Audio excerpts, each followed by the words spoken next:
নমস্কার। আজকে আমি আলোচনা করব মেষ রাশির জাতকদের ভাগ্য এবং প্রকৃতি।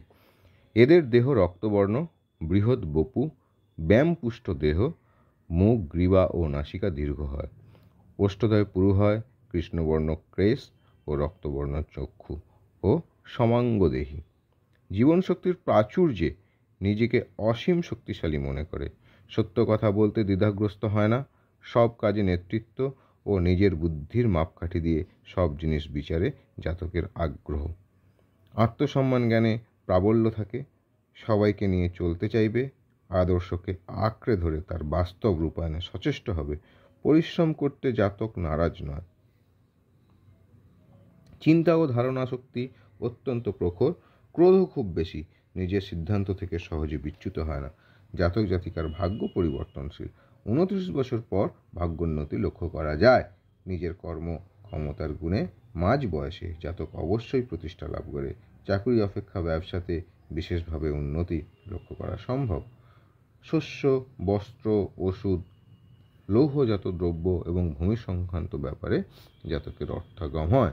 চিকিৎসা শাস্ত্রে বিশেষ কৃতিত্ব অর্জনে সমর্থ হয়। তাছাড়া ইঞ্জিনিয়ারিং বিভাগ, পুলিশ বিভাগ, আর্মি, ব্যাংক, জীবন বিমা, পূর্ত বিভাগে উচ্চ পদে চাকুরিরত হয়। কন্ট্রাক্টরি ব্যবসাতেও প্রভূত অর্থ লাভ হয়।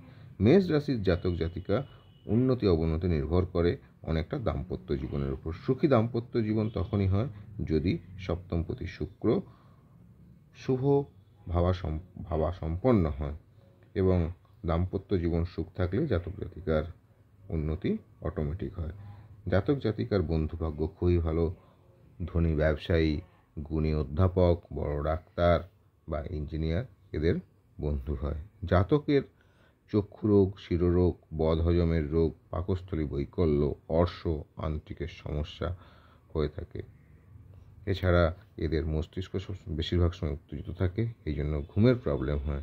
এদের জন্য সবথেকে ভালো রত্ন হচ্ছে রক্তপ্রবাল এবং রুবি এবং পোকরাজ। ধন্যবাদ।